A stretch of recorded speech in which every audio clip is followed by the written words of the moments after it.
नए साल का आगाज़ इस दुआ और उम्मीद के साथ किया जाए। ऐ अल्लाह, पिछले साल मैंने बहुत ज़्यादा गुनाह किए, बहुत ज़्यादा गलतियाँ की, बहुत सारे लोगों का हक मारा और बहुत ज़्यादा इबादत में कमियाँ कोताहियाँ की। या अल्लाह, मुझे इस साल तौफ़ीक दे, मैं नेकियां करूँ और मैं तेरे करीब हो जाऊँ और तेरी गुर्बत को पा लूँ।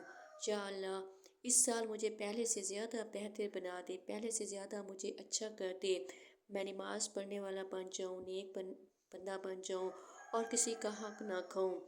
मैं एक अच्छा इंसान बन जाऊँ। ये दुआ और उम्मीद अल्लाह सुब्हानहू तआला से रखें तो इंशाअल्लाह ताला अल्लाह ताला आपको पहले से ज़्यादा अच्छा बना देंगे। और आप जब पहले से अच्छे बन जाएंगे तो अल्लाह ताला का कुर्ब नसीब हो जाएगा। जब अल्लाह ताला का कुर्ब नसीब हो जाएगा, यकीनन अल्लाह सुब्हानहू तआला से जब आप मुलाकात करेंगे तो वो मुलाकात भी अच्छी मुलाकात शुमार होगी। अल्लाह ताला हम सबको नेकियां करने की तौफीक दे। अगर ये अमल करना अच्छा लगे तो कमेंट सेशन में ज़रूर बताइए और अपने लिए दुआ कीजिए और मुझे भी अपनी दुआओं में याद रखिए। मज़ीद वीडियोस देखने के लिए हमारे चैनल को सब्सक्राइब कर दीजिए।